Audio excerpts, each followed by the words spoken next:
ಇವತ್ತಿನ ವಿಚಾರ ಮಂಡನೆಯನ್ನು ಶ್ರೀಮಾನ್ BN ಶಶಿಕಿರಣ್ ಮಾಡಿಕೊಡಲಿದ್ದಾರೆ. ಅವರ ಪ್ರಖರ ನುಡಿದೀಪ್ತಿಯನ್ನು ಕಂಡಷ್ಟೇ ನಾವು ಆನಂದಿಸಬೇಕು. ಸಂಸ್ಕೃತ ಅಲಂಕಾರ ಶಾಸ್ತ್ರದ ಅಧ್ಯಯನ ಮಾಡುತ್ತಿರುವಂಥ ಶ್ರೀಯುತರು ಪ್ರೇಕ್ಷಾ ಪತ್ರಿಕೆಯ ಸಹ ಸಂಪಾದಕರಾಗಿದ್ದಾರೆ. ಗೋಖಲೆ ಸಾರ್ವಜನಿಕ ವಿಚಾರ ಸಂಸ್ಥೆಯ ಗೌರವ ಸಹಕಾರ್ಯದರ್ಶಿಗಳಾಗಿರುವಂಥ ಶ್ರೀಯುತರು ಯಾವುದೇ ಮಾತುಗಳನ್ನು ಅಪೇಕ್ಷಿಸದೆ ನನ್ನ ಮಾತಿಗೆ ಅವಕಾಶ ಕೊಡಿ ಎನ್ನುವುದಾಗಿ ನಯವಾಗಿ ಆದೇಶಿಸಿದ್ದಾರೆ. ಆದೇಶವನ್ನು ಪರಿಪಾಲಿಸ್ತಾ ಅವರನ್ನು ವೇದಿಕೆಗೆ ಬರಮಾಡಿಕೊಳ್ತಿದ್ದೇನೆ. ಕಾರ್ಯಕ್ರಮದಲ್ಲಿಯೂ ನನ್ನದು ಒಂದು ವಚಃ ಕುಸುಮವನ್ನು ಸಮರ್ಪಣೆ ಮಾಡುವುದಕ್ಕೆ ಅವಕಾಶ ಸಿಕ್ಕಿದೆ. ಅದಕ್ಕೆ ಪ್ರಣಾಮಗಳನ್ನು ತಿಳಿಸ್ತಾ ಇದ್ದೇನೆ. ಬನ್ನಂಜೆ ಗೋವಿಂದಾಚಾರ್ಯರ ಸಂಸ್ಕೃತ ಭಾಷಾ ಶೈಲಿ ಇದನ್ನು ಕುರಿತು ಸಭೆಗೆ ತಿಳಿಸಿಕೊಡಬೇಕು ಅಂತ ಆದೇಶ ಆಗಿದೆ.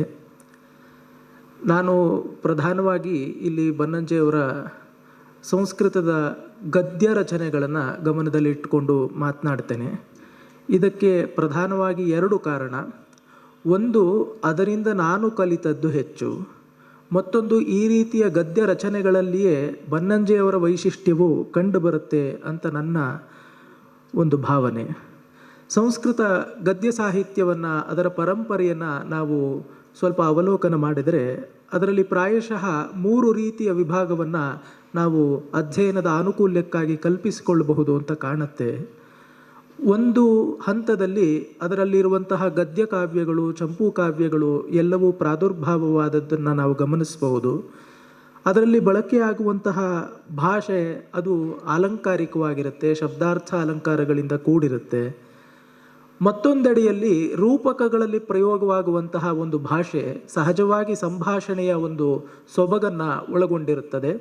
ಅದರ ಜೊತೆಗೇನೆ ಕಥೆಗಳು, ಆಖ್ಯಾನಗಳು, ಪ್ರಬಂಧಗಳು, ಈ ಎಲ್ಲ ರೀತಿಯ ವಾಂಗ್ಮಯ ಪ್ರಕಾರಗಳು ಕೂಡ ತೆರೆದುಕೊಂಡಿರುತ್ತವೆ. ಈ ಆಡುಮಾತಿನ ಸೊಗಸನ್ನು ನಾವು ಕಾಣಬೇಕಾದ್ರೆ ನಾಟಕಗಳ ಸಂಭಾಷಣೆಯನ್ನೇ ನಾವು ಗಮನಿಸಬೇಕಾಗತ್ತೆ. ಸಂಸ್ಕೃತದಲ್ಲಿ ಅದನ್ನು ವಾಚೋಯುಕ್ತಿ ಅಂತೆಲ್ಲ ಕರೀತಾರೆ. 3ನೇ ಬಗೆಯ ಗ್ರಂಥಗಳು ಗದ್ಯದಲ್ಲಿ ಉಪನಿಬದ್ಧವಾಗಿರುವಂಥವು ಶಾಸ್ತ್ರೀಯವಾದ, ಶಾಸ್ತ್ರ ಪ್ರತಿಪಾದಕವಾದಂತಹ ಗ್ರಂಥಗಳು. ಇದರಲ್ಲಿ ಸಹಜವಾಗಿಯೇ ಶಾಸ್ತ್ರದ ಒಂದು ಬಿಗಿ, ಆ ಒಂದು ನಿರ್ದಿಷ್ಟತೆ ಎಲ್ಲವೂ ಕೂಡ ಮುನ್ನೆಲೆಗೆ ಬರುತ್ತೆ ಅಂತ ನಾವು ಗಮನಿಸಬಹುದು. ಇದು ಎಲ್ಲದಕ್ಕೂ ನಮ್ಮ ಪರಂಪರೆಯಲ್ಲಿ ಅಭ್ಯರ್ಹಿತತಮವಾದ 4 ಉದಾಹರಣೆಗಳು ಇವೆ. ಎಲ್ಲ ಪ್ರಕಾರಗಳಿಗೂ ಒಂದು ವೈಶಿಷ್ಟ್ಯ ಅಂತ ಹೇಳಿದ್ರೆ, ಬನ್ನಂಜೆ ಗೋವಿಂದಾಚಾರ್ಯರ ಈ ಒಂದು ಗದ್ಯ ಶೈಲಿ ಯಾವುದಿದೆ, ಇದು ಈ 3 ಪ್ರಕಾರಗಳ ಎಲ್ಲ ಗುಣಾಂಶಗಳ ಒಂದು ಸುಂದರ ಸಮಾಹಾರ ಅಂತ ನಾವು ಗಮನಿಸಬಹುದು. ಅದರಲ್ಲಿ ಆ ಒಂದು ಕಾವ್ಯಾತ್ಮಕತೆಯು ಪ್ರತಿ ಪದದಲ್ಲಿಯೂ ಪ್ರತಿಫಲಿಸಿರುತ್ತದೆ. ಅದರಲ್ಲಿ ಆಡುಮಾತಿನ ಅಂದ ನಮಗೆ ಗಮನಕ್ಕೆ ಬರ್ತಾ ಇರುತ್ತೆ. ಹೀಗಿದ್ದರೂ ಕೂಡ ಆ ಒಂದು ಬಿಗಿಗಾಗಲಿ, ನಿರ್ದಿಷ್ಟತೆಗಾಗಲಿ, ನಿಷ್ಕೃಷ್ಟತೆಗಾಗಲಿ ಒಂದಿನಿತೂ ಕುಂದಿರೋದಿಲ್ಲ. ಇದನ್ನು ಅವರು ಹೇಗೆ ಕಸಿ ಮಾಡಿಕೊಂಡ್ರೋ ಬಹಳ ಆಶ್ಚರ್ಯವಾಗುತ್ತೆ. ಈ ರೀತಿಯ ಶೈಲಿ ಸಂಸ್ಕೃತದಲ್ಲಿ ಸ್ವತಂತ್ರವಾದ ಶೈಲಿಯನ್ನು ಬಳಸಿಕೊಂಡು ಬರೆಯುವಂಥದ್ದು ಬಹಳ ಕಷ್ಟ ಇದೆ. ಆದರೆ ಬನ್ನಂಜೆಯವರ ಬರಹಗಳಿಂದ ನಾವು ಓದ್ತಾ ಬಂದರೆ ಒಂದು ವಾಕ್ಯವನ್ನು ಓದಿದರೆ ಸಾಕು, ಈ ಬರಹ ಇವರದ್ದೇ ಅಂತ ಗೊತ್ತಾಗುವಷ್ಟು ಅವರ ಒಂದು ಶೈಲಿ ಅದರಲ್ಲಿ ಕಂಡುಬರುವಂಥದ್ದು ನಮಗೆ ಗೊತ್ತಾಗುತ್ತೆ. ಅದನ್ನು ಪ್ರಾಯಶಃ ಕಾರಣ ಅವರು ಅತ್ಯಂತ ಚಿಕ್ಕ ವಯಸ್ಸಿಗೆ ಬಾಣಭಟ್ಟನ ಕಾದಂಬರಿಯನ್ನು ಬಹಳ ಆಳವಾಗಿ ಅಧ್ಯಯನ ಮಾಡಿ ಅದನ್ನು ಕನ್ನಡ ಭಾಷೆಗೂ ಅನುವಾದ ಮಾಡಿರುವಂಥದ್ದು ನಮಗೆಲ್ಲರಿಗೂ ಗೊತ್ತಿದೆ. ಅದರ ಪ್ರಭಾವ, ಸತ್ಪ್ರಭಾವ ಅವರ ಮೇಲೆ ಆಗಿದ್ದಿರುವುದಕ್ಕೂ ಸಾಕು.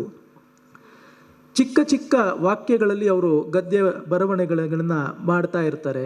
ನಮ್ಮ ಪರಿಭಾಷೆಯನ್ನು ಬಳಸಿ ಹೇಳೋದಾದರೆ ಎಲ್ಲೆಡೆ ಅದರಲ್ಲಿ ಪ್ರಸಾದ ಗುಣ ಕಂಡುಬರುತ್ತೆ. ಮಹಾವಿದ್ವಾಂಸರೊಬ್ಬರು ಬರಿತಾ ಇದ್ದರೂ ಕೂಡ ವ್ಯುತ್ಪನ್ನನಾದವನಿಗೆ ಒಂದು ವಾಕ್ಯದ ಅರ್ಥ ಓದಿದ ಕೂಡಲೇ ಮನಸ್ಸಿಗೆ ಮುಟ್ಟಬೇಕು ಅಂತ, ಓದಿ ಆದ ಮೇಲೆ ಇದರ ಅರ್ಥ ಹೀಗೋ ಹಾಗೋ ಅಂತ ಡೋಲಾಯಮಾನವಾಗಿ ಇರಬಾರದು. ಆ ವಿದ್ವಾಂಸರ ಮಾತುಗಳಿಗೆ ಆ ಪ್ರಸನ್ನ ಗುಣ ಇರಬೇಕು ಅಂತ ನಮಗೆ ಗೊತ್ತಾಗುತ್ತೆ. ಜಗನ್ನಾಥ ಪಂಡಿತರಾಜ ರಸಗಂಗಾಧರ ಎಂಬ ತನ್ನ ಗ್ರಂಥದಲ್ಲಿ ವೀರರಸದ ಪ್ರಭೇದಗಳನ್ನೆಲ್ಲ ಹೇಳ್ತಾ ದಾನವೀರ, ದಯಾವೀರ, ಯುದ್ಧವೀರ ಮುಂತಾದ ಪ್ರಭೇದಗಳನ್ನು ಪ್ರಾಚೀನರು ಹೇಳಿದ್ರು. ಪಾಂಡಿತ್ಯ ವೀರ ಅಂತ ಒಂದು ಪ್ರಭೇದವನ್ನು ಜಗನ್ನಾಥ ಪಂಡಿತರಾಜ ಹೇಳ್ತಾನೆ. ಬನ್ನಂಜೆ ಗೋವಿಂದಾಚಾರ್ಯರ ಕೆಲವೊಂದು ಈ ರೀತಿಯ ಬರೆಹಗಳಲ್ಲಿ ಆ ಪಾಂಡಿತ್ಯ ವೀರದ ಒಂದು ಸ್ಪರ್ಶವು, ಅದರ ಒಂದು ಛಾಯೆಯು ನಮಗೆ ಕಂಡುಬರುತ್ತೆ ಅಂತ. ಇನ್ನೊಂದು ವೈಶಿಷ್ಟ್ಯ ಹೇಳಿದರೆ ಹಲವಾರು ಪ್ರಕಾರಗಳಲ್ಲಿ ಗ್ರಂಥ ರಚನೆಯನ್ನು ಬನ್ನಂಜೆ ಗೋವಿಂದಾಚಾರ್ಯರು ಮಾಡಿದ್ದಾರೆ. ಈ ಸಂದರ್ಭದಲ್ಲಿ ಕೆಲವಾದರೂ ಗ್ರಂಥಗಳನ್ನು ಸ್ಮರಿಸಿಕೊಳ್ಳುವಂಥದ್ದು ನಮಗೆ ಕರ್ತವ್ಯವಾಗುತ್ತೆ. ಅವರ ಉದ್ಗ್ರಂಥಗಳಂತೂ ಮಹಾಭಾರತ ತಾತ್ಪರ್ಯ ನಿರ್ಣಯಕ್ಕೆ ಬರೆದಿರುವಂತಹ ಭೂಮಿಕೆ ವ್ಯಾಖ್ಯಾನ, ಸಂಗ್ರಹ ರಾಮಾಯಣ, ಇದಕ್ಕೂ ಅದೇ ಬಗೆಯ ಕೈಂಕರ್ಯ ಸಂದಿದೆ. ಉಪನಿಷತ್ ಚಂದ್ರಿಕೆಯಂತೂ ಅತ್ಯಮೋಘವಾದ ಕೃತಿ. ಇನ್ನು 4 ವೇದ ಸೂಕ್ತಗಳಿಗೆ ಅವರು ಭಾಷ್ಯಗಳನ್ನು ರಚಿಸಿದ್ದಾರೆ. ಅಸ್ಯವಾಮೀಯ ಸೂಕ್ತ, ಪ್ರಾಣಾಗ್ನಿ ಸೂಕ್ತ, ಚತ್ವಾರಿ ಸೂಕ್ತಾನಿ ಎಂಬ ಹೆಸರಿನಲ್ಲಿ ಮತ್ತೂ 4 ಸೂಕ್ತಗಳು, ಶತರುದ್ರಿಯಕ್ಕೆ ಅವರು ಬರೆದಿರುವಂತಹ ಭಾಷ್ಯ, ವಿಷ್ಣು ಸಹಸ್ರನಾಮ ಮತ್ತು ಖಂಡಾರ್ಥ ನಿರ್ಣಯ, ಅದು ಅನಂತರ ಪ್ರಕಟಿತವಾದಂತಹ ಕೃತಿ. ಇದೆಲ್ಲದರಲ್ಲೂ ನಾವು ನೋಡಿದ್ರೆ ಮತ್ತು ಕೆಲವು ಹೆಚ್ಚು ಒಂದು ಪ್ರಚುರವಾಗದಂತಹ ಕೆಲವೊಂದು ಬರವಣಿಗೆಗಳು ಇವೆ. ಬಹಳ ಮುಂಚೆಯೇ ಅಭಿಜ್ಞಾನ ಶಾಕುಂತಲವನ್ನು ಕುರಿತು ಏಕಾ ಸಮೀಕ್ಷಾ ಎಂಬ ಶೀರ್ಷಿಕೆಯಲ್ಲಿ ಅವರೊಂದು ಪ್ರಬಂಧವನ್ನು ಬಹಳ ಸೊಗಸಾಗಿ ರಚಿಸಿದ್ದಾರೆ. ಅದರ ಭಾಷೆಯ ಸೊಬಗಾಗಿಯೇ ಅದನ್ನು ಓದಬೇಕಾದಂಥದ್ದು. ಇನ್ನು ಘಟಿಕೋತ್ಸವ ಭಾಷಣಗಳನ್ನು ಮಾಡಿದ್ದಾರೆ. ಭಾರತೀಯ ಮನಃಶಾಸ್ತ್ರವನ್ನು ಕುರಿತೇ ಒಂದು ಸಣ್ಣ ಹೊತ್ತಗೆಯನ್ನು ಬರೆದಿದ್ದಾರೆ. ಈ ಎಲ್ಲ ಪುಸ್ತಕಗಳಲ್ಲಿಯೂ ಕೂಡ ಏಕಪ್ರಕಾರವಾದ ಶೈಲಿಯನ್ನು ಬಳಸಿ ಗೆಲ್ಲುವಂಥದ್ದು ಬಹಳ ವಿಶೇಷ ಅಂತ. ಒಂದು ವೇದ ಸೂಕ್ತಕ್ಕೆ ಭಾಷ್ಯವನ್ನು ಬರೀಬೇಕಾದ್ರೆ ಯಾವ ರೀತಿಯ ಶೈಲಿಯನ್ನು ಅವರು ಅನುಸರಿಸ್ತಾರೋ, ಅವರ ಪೂಜ್ಯದ ಪಿತೃಪಾದರಾದಂತಹ ಪಡಮನ್ನೂರು ನಾರಾಯಣಾಚಾರ್ಯರನ್ನು ಕುರಿತು ಅವರು ಗ್ರಂಥವನ್ನು ರಚನೆ ಮಾಡ್ತಿರ್ಬೇಕಾದ್ರೂ ಅದೇ ಬಗೆಯ ಒಂದು ಸುಲಲಿತವಾದ ಶೈಲಿಯನ್ನು ಅವರು ಅನುಸರಿಸ್ತಾರೆ. ಇದು ಬಹಳ ವಿಶಿಷ್ಟವಾದ ಸಂಗತಿ ಅಂತ. ಈ ಬರಹಗಳಲ್ಲಿ ವಿದ್ಯಾರ್ಥಿಗಳಾಗಿ ನಾನು ವಿಶೇಷವಾಗಿ ಪ್ರಯೋಜನವನ್ನು ಪಡೆದಿದ್ದೇನೆ ಅಂತ ಹೇಳಿದನಲ್ಲ. ಗದ್ಯದಲ್ಲಿ ಮಾಡ್ತಿರ್ಬೇಕಾದ್ರೆ ಸಂಹಿತೈಕಪದೇ ನಿತ್ಯ ಅಂತೆಲ್ಲ ವೈಯಾಕರಣರು ವಿಧಿಸ್ತಾರೆ. ಪದ್ಯದಲ್ಲಿಯೂ ಸಂಹಿತೆ ಅಂದರೆ ಸಂಧಿ ಅಂತ ಅರ್ಥ. ಸಂಧಿಯನ್ನು ಪಾಲಿಸುವಂಥದ್ದು ಪದ್ಯದಲ್ಲಿಯೂ ನಿಯತ ಅಂತ ಆಲಂಕಾರಿಕರು ಹೇಳ್ತಾರೆ. ಗದ್ಯದಲ್ಲಿ ನಿಯತವಲ್ಲ. ಆದರೆ ನಿಯತವಾಗದಿದ್ದಾಗ ಕಷ್ಟ ನಮಗಾಗತ್ತೆ. ಯಾರಾದರೂ 2-3 ಪದಾರ್ಥಗಳಲ್ಲಿ ಒಂದನ್ನು ನೀನು ತಗೋ ಅಂದರೆ ನಮಗೆ ಆಯ್ಕೆ ಸರಳ. ನಾವೇ ಆಯ್ಕೆ ಮಾಡ್ಕೊಳ್ಬೇಕು ಅಂದರೆ ಎಷ್ಟೋ ಬಾರಿ ಗೊತ್ತಾಗೋದಿಲ್ಲ. ಹಾಗೆ ಆದಾಗ ಗದ್ಯದಲ್ಲಿ ಸಂಧಿಯನ್ನು ಎಲ್ಲಿ ಮಾಡಬೇಕು, ಎಲ್ಲಿ ಮಾಡಬಾರದು, ಎಲ್ಲಿ ಮಾಡಿದರೆ ಶ್ರುತಿಕಟುವಾಗ್ತದೆ, ಎಲ್ಲಿ ಮಾಡಿದರೆ ಇದ್ದರೆ ಶ್ರುತಿಕಟುವಾಗೋದಿಲ್ಲ, ಇದನ್ನೆಲ್ಲ ಪ್ರಯೋಗ ದೃಷ್ಟಿಯಿಂದಲೇ ಗ್ರಂಥಗಳನ್ನು ಅವಲೋಕಿಸಿ ಗಮನಿಸಬೇಕಾಗತ್ತೆ. ಮತ್ತು ನಿಪಾತಗಳನ್ನು, ಅವ್ಯಯಗಳನ್ನು ಬಳಸಿದಾಗ ನಾನು ಆಗಲೇ ಹೇಳಿದೆ ಆಡು ಮಾತಿನ ಸೊಗಸು ಅಂತೆಲ್ಲ, ಅದೆಲ್ಲ ಹೇಗೆ ಪಡಿ ಮೂಡುತ್ತೆ ಅಂತ ನಾವು ಗಮನಿಸಬಹುದು. ಇನ್ನು ಕೆಲವೊಂದಷ್ಟು ಉದಾಹರಣೆಗಳನ್ನು ಈ ಹಿನ್ನೆಲೆಯಲ್ಲಿ ಕಾಣೋಣ. ಅದರಿಂದಲೇ ನಮಗೆ ಬನ್ನಂಜೆಯವರು ಹೆಚ್ಚು ಹತ್ತಿರವಾಗುತ್ತಾರೆ ಅಂತ ನಂಬಿಕೆ. ಈ ಆಡುಮಾತಿನ ಉದಾಹರಣೆಗಳಿಂದಲೇ ಪ್ರಾರಂಭ ಮಾಡೋದಾದರೆ, ಇದನ್ನು ಬರವಣಿಗೆಯಲ್ಲಿ ಸಾಧಿಸುವಂಥದ್ದೇ ಸಂಸ್ಕೃತದಲ್ಲಿ ಬಹಳ ಕಷ್ಟ ಅಂತ. ಯಾಕೆ ಅಂತ ಹೇಳಿದ್ರೆ ಸಂಸ್ಕೃತ ಈ ಹೊತ್ತು ಪ್ರಚುರವಾಗಿ ವ್ಯವಹಾರ ಭಾಷೆಯಾಗಿ ನಮ್ಮಲ್ಲಿ ಉಳಿದಿದ್ರೆ ಭಾಷೆಯನ್ನು ಕಲಿಕೆಗೆ ಇರುವಂತಹ ಬಹಳ ಸರಳೋಪಾಯ ಅಂತ ಹೇಳಿದ್ರೆ ಇಮ್ಮರ್ಷನ್ ಟೆಕ್ನಿಕ್ ಅಂತ ಹೇಳ್ತಾರೆ. 100,000 ಜನ ಒಂದು ಭಾಷೆಯನ್ನು ಸಹಜವಾಗಿ ಆಡ್ತಾ ಇದ್ದರೆ ಅವರ ಸಮೂಹದಲ್ಲಿ ನಾನೂ ಒಬ್ಬನಾಗಿ ಹೋದರೆ ಭಾಷೆ ಅನಾಯಾಸವಾಗಿ ನನಗೂ ದಕ್ಕುತ್ತದೆ ಅಂತ ಹೇಳ್ತಾರೆ. ಹೀಗಾಗದಿರ ಗ್ರಂಥಸ್ಥವಾಗಿರುವಂತಹ ಭಾಷೆಯನ್ನೇ ಅದನ್ನು ಮಾತೃಭಾಷಿಕರು ಹೇಗೆ ಆಡ್ತಿದ್ರು ಆ ದೃಷ್ಟಿಯಲ್ಲಿ ನಾನು ಆಡಬೇಕು ಅಂತ ಹೇಳಿದ್ರೆ ಅದರಲ್ಲಿ ನನಗೂ ಅಷ್ಟೇ ಸೌಲಭ್ಯ ಇರಬೇಕಾಗತ್ತೆ. ಒಂದು ಮಾತು ನೆನಪಾಗತ್ತೆ, ಬನ್ನಂಜೆಯವರು ಹೇಳ್ತಾ ಇದ್ರು, ನನ್ನ ಮಾತೃಭಾಷೆ ಕನ್ನಡ, ಆದರೆ ನನ್ನ ಭಾಷೆ ಸಂಸ್ಕೃತ ಅಂತ. ಈ ಮಟ್ಟಿನ ಸೌಲಭ್ಯ ಇರಲಾರ್ದೆ ಈ ರೀತಿಯ ಬರವಣಿಗೆಗಳನ್ನು ಮಾಡೋದು ಕಷ್ಟ ಅಂತ ಅನಿಸುತ್ತೆ. ಇಲ್ಲಿ ಲೌಕಿಕ ನ್ಯಾಯಗಳನ್ನು ಮತ್ತು ಈಗಷ್ಟೇ ಉಮಾಕಾಂತ ಭಟ್ಟರು ಹೇಳಿದಂತಹ ಕಾಕು, ಮಾತಿನ ಏರಿಳಿತ, ಅಲಂಕಾರ ಶಾಸ್ತ್ರದಲ್ಲಿ ಅದನ್ನು ಗುಣೀಭೂತ ವ್ಯಂಗ್ಯದ ಒಂದು ಪ್ರಕಾರವಾಗಿಯೂ ಹೇಳ್ತಾರೆ. ಅದನ್ನೆಲ್ಲ ಬಳಸಿ ಅವರು ಹೇಳ್ತಾರೆ. ನಾವು 4-6 ಕನ್ನಡ ಮಾತುಗಳನ್ನು ಉದಾಹರಣೆ ಕೊಟ್ಟೆ, ಅದಕ್ಕೆ ಸಂಸ್ಕೃತದ ಒಂದು ಪ್ರತ್ಯಾಮ್ನಾಯಗಳನ್ನು, ಆಲ್ಟರ್ನೇಟಿವ್ಸ್ ಬನ್ನಂಜೆ ಗೋವಿಂದಾಚಾರ್ಯರು ಹೇಗೆ ಟಂಕಿಸಿಕೊಂಡಿದ್ದಾರೆ ನೋಡಿ.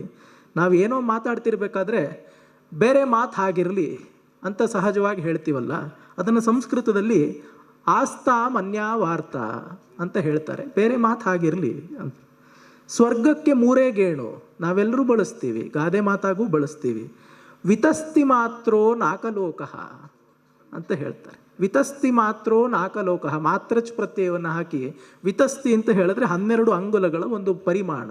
ವಿತಸ್ತಿ ಮಾತ್ರೋ ನಾಕಲೋಕಃ, ಹಾಗೂ ಇರಬಹುದು ಅಂತ ಒಂದು ವಿಕಲ್ಪವನ್ನು ಹೇಳ್ತಿರ್ಬೇಕಾದ್ರೆ ಸಾಮಾನ್ಯ ಸಂಸ್ಕೃತ ಇರೋದು ತಥಾಪಿ ಸ್ಯಾತ್ ಅಂತ ಏನೋ ಹೇಳಕ್ಕೆ ಹೋಗ್ತಾರೆ. ಸ್ಯಾದಪಿ ಅಂತ ಹೇಳ್ತಾರೆ ಆಚಾರ್ಯರು. ಅಪಿಕಾರವನ್ನು ಪರನಿಪಾತವಾಗಿ ಬಳಸುವ ಮೂಲಕ ಸ್ಯಾದ್ ಅಪಿ ಅಂತ ಒಂದು ಅವ್ಯಯ ಸಮೂಹವನ್ನು ಮಾಡ್ತಾರೆ. ಎಷ್ಟು ಸೊಗಸಾದ ಪರಿಣಾಮವನ್ನು ಬೀರುತ್ತೆ ನಾವೇ ನೋಡಬಹುದು. ಕುರುಡನಿಗೆ ಕಾಣಲಿಲ್ಲ ಅಂತ ಹೇಳಿದ್ರೆ ಅದು ಕಲ್ಲಿನ ತಪ್ಪಲ್ಲ ಅಂತ ಒಂದು ಮಾತಿದೆ. ಅದನ್ನು ಸಂಸ್ಕೃತದಲ್ಲಿ ಹೇಗೆ ಹೇಳ್ತಾರೆ ನೋಡಿ. ನಾಯಂ ಸ್ಥಾಣೋರಪರಾಧ ಯದೇನ ಮಂಧೋನ ಪಶ್ಯತಿ. ನಾಯಂ ಸ್ಥಾಣೋರಪರಾಧ ಯದೇನ ಮಂಧೋನ ಪಶ್ಯತಿ. ವಾಕ್ಯದಲ್ಲಿ ನನಗೆ ವಿವರಿಸುವುದಕ್ಕೆ ಸಮಯವಿಲ್ಲ. ಒಂದೊಂದು ವಾಕ್ಯ ಭಾಗದಲ್ಲಿಯೂ ಪ್ರತಿಯೊಂದು ಘಟಕದಲ್ಲಿಯೂ ಆ ಒಂದು ಸ್ವರಗಳ ಬಳಕೆಯಲ್ಲಿ ಯಾವ ಒಂದು ಔಚಿತ್ಯವನ್ನು ಕಾಪಿಟ್ಟುಕೊಳ್ಳಬೇಕು ಅದನ್ನೆಲ್ಲ ಹೇಳ್ತಾರೆ. ಇನ್ನು ಒಂದು ವ್ಯರ್ಥ ಪ್ರಯಾಸ ಅದನ್ನು ಹೇಳ್ತಿರ್ಬೇಕಾದ್ರೆ ಎಷ್ಟೋ ಗಾದೆ ಮಾತುಗಳು ಎಲ್ಲ ಭಾಷೆಗಳಲ್ಲೂ ಬಂದಿರುತ್ತೆ. Carrying coal to Newcastle ಅಂತೆಲ್ಲ ಇಂಗ್ಲಿಷ್ ಭಾಷೆಯಲ್ಲಿ ಮಾತುಗಳಿವೆ. ಅದನ್ನು ಆಚಾರ್ಯರೇ ತಮ್ಮ ಒಂದು ಅನನ್ಯ ರೀತಿಯಲ್ಲಿ ಹೀಗೆ ಹೇಳಿದ್ದಾರೆ ನೋಡಿ. ಸಿಂಧು ತಟೆ ಕೋಂಧಃ ಪುನರಂಧುಂ ಖನಿತು ಮಿಚ್ಛತಿ. ಸಿಂಧು ತಟೆ ಕೋಂಧಃ ಪುನರಂಧುಂ ಖನಿತು ಮಿಚ್ಛತಿ. ಅಂಧು ಅಂತ ಹೇಳಿದ್ರೆ ಬಾವಿ ಅಂತ ಅರ್ಥ. ಎಷ್ಟೋ ಜನ ಸಂಸ್ಕೃತದವರು ದಶಕಗಳ ಪರ್ಯಂತ ಸಂಸ್ಕೃತ ಓದಿದ್ರು ಈ ಶಬ್ದ ಒಂದು ಗೊತ್ತಿರೋದಿಲ್ಲ. ಅಂಧ ಶಬ್ದಕ್ಕೆ ಆ ಒಂದು ಸಮಾನ ಶ್ರುತಿಕವಾದಂತಹ ಅಂಧು ಶಬ್ದವನ್ನು ಇಲ್ಲಿ ಬಳಸ್ತಾರೆ. ಯಾಕೆ? ಅಲ್ಲಿ ಬೇಕಾಗಿರೋದು ಸರೋವಾಚಕವಾದಂತಹ ಸಿಂಧು ಶಬ್ದ ಇದೆ ಅಂತ. ಇಂಗ್ಲಿಷ್ ಗಾದೆಗಳಿಗೂ ಈ ಒಂದು ಆಲ್ಟರ್ನೇಟಿವ್ಸನ್ನು ಅವರು ಕೊಡ್ತಾ ಹೋಗ್ತಾರೆ. Old wine in a new bottle ನಾವು ಕೇಳಿದ್ದೇವೆ. ಅದನ್ನು ಅವರು ನವೀನ ಕುಪ್ಪೆ ಜೀರ್ಣಾಸವಹ ಅಂತ ನಮ್ಮಲ್ಲಿಗೆ ತಂದುಕೊಳ್ತಾರೆ. ಕುಪ್ಪೆ ಶಬ್ದ ಬಾಟಲ್ಲಿಗೆ ಯಥಾವತ್ ಸಂವಾದಿ ಆಗದೇ ಇರಬಹುದು, ಆದರೆ ನಮ್ಮ ತನಕ್ಕೆ ಮಾಡಿಕೊಳ್ಬೇಕಲ್ಲ, ಹೀಗೆ ಮಾಡ್ತಾರೆ ಅಂತ.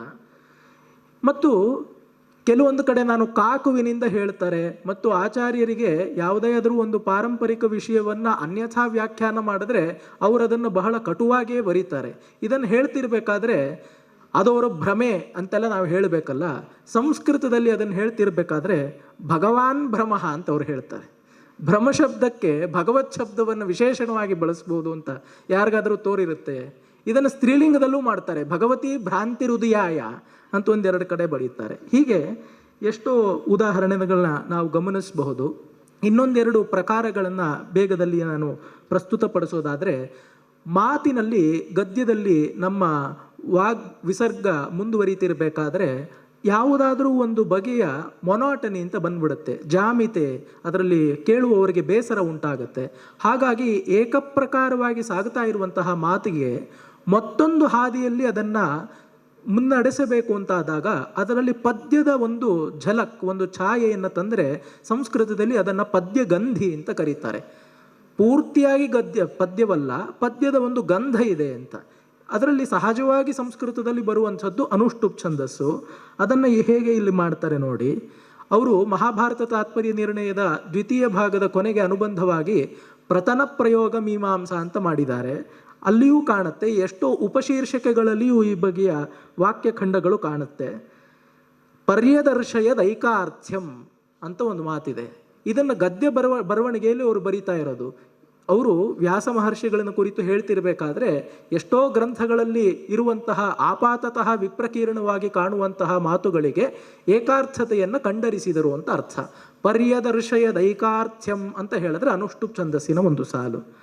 ಯತರಃ ಪ್ರಥನಃ ಪಾಠ, ಯಾವುದು ಪ್ರಾಚೀನ ಪಾಠ ಅದನ್ನು ಅವರು ಕೇಳುವ ವಿಧಾನ ನೋಡಿ. ಯತರಃ ಪ್ರಥನಃ ಪಾಠ ಅಂತ ಹೇಳ್ತಾರೆ. ಕತರಹ ಕತಮಹ ಕೇಳಿದ್ದೀವಿ. ಯತರಹ ಅಂತ ಹೇಳಿದ್ರೆ ಆರ್ಷ ಪ್ರಯೋಗ. ಆ ರೀತಿಯಾದದ್ದನ್ನು ನಾನು ಹೇಳಿದೆ. ಮಾತೃಭಾಷೆಯ ಸೌಲಭ್ಯ ಇದ್ದರೆ ಈ ರೀತಿಯ ಮಾತುಗಳಿಗೂ ಅವಕಾಶ ಬರುತ್ತೆ. ಎಷ್ಟೋ ರೀತಿ ವೇದದ ಶಬ್ದಗಳನ್ನೇ ಬಳಸ್ತಾರೆ. ತಾತ್ಪರ್ಯ ನಿರ್ಣಯದ ಭೂಮಿಕೆಯ ಆರಂಭದಲ್ಲೇ ದೂಣಾಶಂ ತತಃ ಅವತತಾರ ಆವವ್ರೇ ಅಂತೆಲ್ಲ ಬರೀತಾರೆ. ದೂಣಾಶಂ ದುಃಖೇನ ನಾಶ್ಯತೆ ಇತಿ ದೂಣಾಶಂ. ಲೌಕಿಕ ಸಂಸ್ಕೃತದಲ್ಲಿ ಪ್ರಾಯಃ ಪ್ರಯೋಗ ಕಂಡು ಬರೋದಿಲ್ಲ. ಉಪಲಬ್ಧಮ ಅಸಂಗತಂ, ಯಾವುದೋ ಅನಿಷ್ಟವಾದದ್ದು ಆಪತಿತವಾಯಿತು ಅಂತ ಹೇಳೋದಕ್ಕೆ ಉಪಲಬ್ಧಮ ಸಂಗತಂ ಅನುಷ್ಠುಪ್ ಛಂದಸ್ಸು. ಈ ರೀತಿ ಬೇಕಾದಷ್ಟು ಪ್ರಯೋಗಗಳಿವೆ.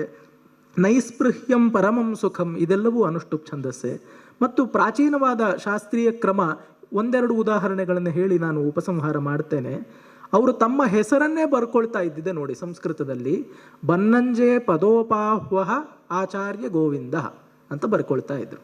ಇದು ಯಾಕೆ ಹೀಗೆ ಅಂತ ಕೇಳಿದ್ರೆ, ನಮ್ಮಲ್ಲಿ ಎಲ್ಲವನ್ನು ಉಪನಾಮಗಳನ್ನು ಹೇಳ್ತಿರ್ಬೇಕಾದ್ರೆ ಅದನ್ನು ಸೇರಿಸಿ ಹೇಳಬೇಕು.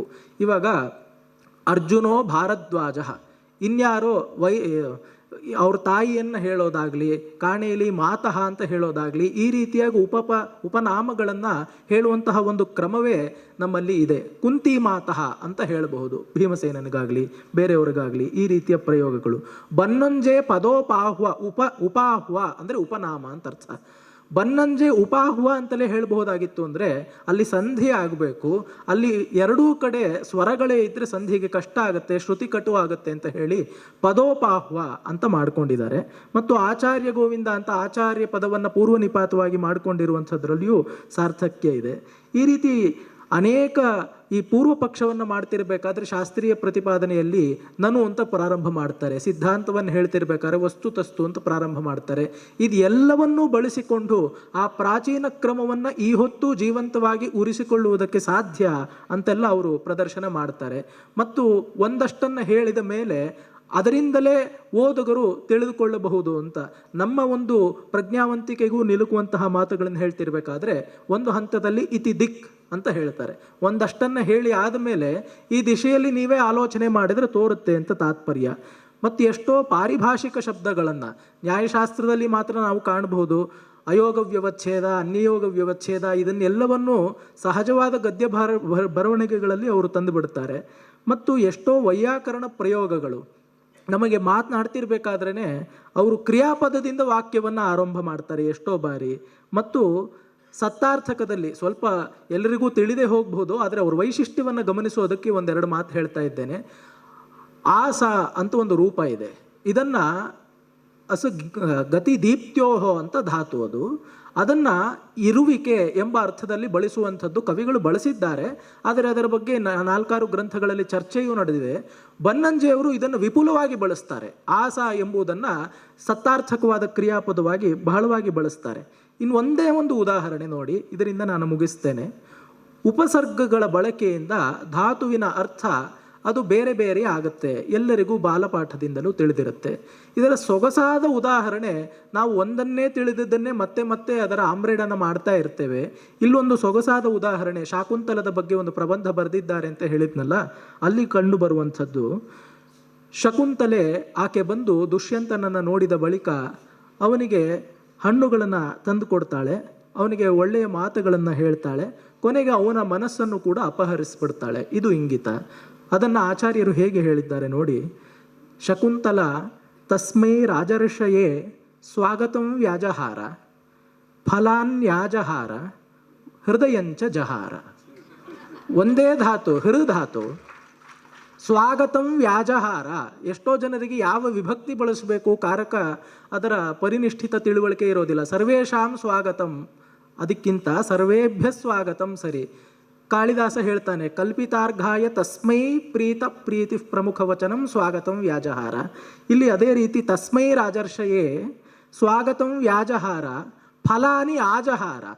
ಫಲಗಳನ್ನು ತಂದು ಕೊಟ್ಟಳು, ಹೃದಯಂಚ ಜಹಾರ, ಮನಸ್ಸನ್ನು ಅವಳು ಕದ್ದು ಬಿಟ್ಟಳು ಅಂತ. ಈ ರೀತಿಯಾಗಿ ಅವರ ಮಾತುಗಳಲ್ಲಿ ಎಲ್ಲ ಬಗೆಯ ಒಂದು ಸೌಂದರ್ಯ, ನಿರ್ದಿಷ್ಟತೆ ಕಂಡು ಬರ್ತಾ ಇರುತ್ತೆ. ಇನ್ನು ಅನೇಕ ವಿಶಿಷ್ಟವಾದ ಶಬ್ದಗಳನ್ನು ಅವರು ಬಳಸ್ಕೋಯೋದಾಗಲಿ, ಕ್ರಿಯಾಪದದಿಂದ ವಾಕ್ಯದ ಆರಂಭ, ಇದನ್ನೆಲ್ಲ ನಾನು ಹೇಳಿದೆ. ಕಾವ್ಯದ ಒಂದು ಉದಾಹರಣೆ ನೋಡಿ. ಮಹಾಭಾರತಂ ಇದರಿಂದಲೇ ಉಪಸಂಹಾರ ಮಾಡಬಹುದು. ಮಹಾಭಾರತಂ ಶಾಸ್ತ್ರಾಣಾಂ ಸಾರಃ ಆಸಾರಃ ಪುಮರ್ಥಾನಾಂ ಕಾಸಾರಃ ಪುರಾತತ್ವ ನಳಿನಾನಾಂ, ಹೀಗೆ ಬರ್ಕೊಂಡು ಹೋಗ್ತಾರೆ. ಬಾಣಭಟ್ಟನನ್ನು ಓದ್ತಿದ್ದೀವ ಅಂತ ನಮಗೆ ಒಂದು ಬಟ್ಟಿಗೆ ಭ್ರಾಂತಿ ಉಂಟಾಗುತ್ತೆ. ಶಾಸ್ತ್ರಾಣಾಂ ಸಾರಃ ಮಹಾಭಾರತಂ ಆಸಾರಃ ಪುಮರ್ಥಾನಾಂ ಪುರುಷಾರ್ಥಾನಾಂ. ಆಸಾರಃ ಅಂದರೆ ಮಹಾವೃಷ್ಟಿ ಅಂತ ಅರ್ಥ, ಧಾರಾ ಸಂಪಾತ ಆಸಾರಃ ಅಂತ ಕೋಶ. ಕಾಸಾರಃ ಪುರಾತತ್ವ ನಳಿನಾನಾಂ. ಪುರಾತತ್ವ ಅಂದರೆ ಐತಿಹಾಸಿಕವಾದ ಪದ್ಮಗಳು ಅರಳುವುದಕ್ಕೆ ಇದೊಂದು ಸರೋವರ ಅಂತ ಈ ಬಗೆಯಾಗಿ ಅವರು ಮಾತನ್ನು ಬಳಸ್ತಾರೆ. ಅವರ ಈ ಒಂದು ವಚನ ರಚನಾ ಕ್ರಮ ಎಲ್ಲರಿಗೂ ಎಲ್ಲ ಕಾಲಕ್ಕೂ ಉಪಾದೇಯವಾಗಿದೆ. ಅದರಿಂದ ನಾನು ಪಡೆದುಕೊಂಡದ್ದು ಹೆಚ್ಚು. ಹೀಗಾಗಿ ನನ್ನ ಆಧಮರಣ್ಯವನ್ನು ಅವರಿಗೆ ಸಭಾಮುಖದಲ್ಲಿ ವಿನಿವೇದನೆ ಮಾಡ್ತಾ ಅವಕಾಶಕ್ಕಾಗಿ ಮತ್ತೊಮ್ಮೆ ಧನ್ಯವಾದಗಳನ್ನು ಸಲ್ಲಿಸ್ತೀನಿ. ನಮಸ್ಕಾರ.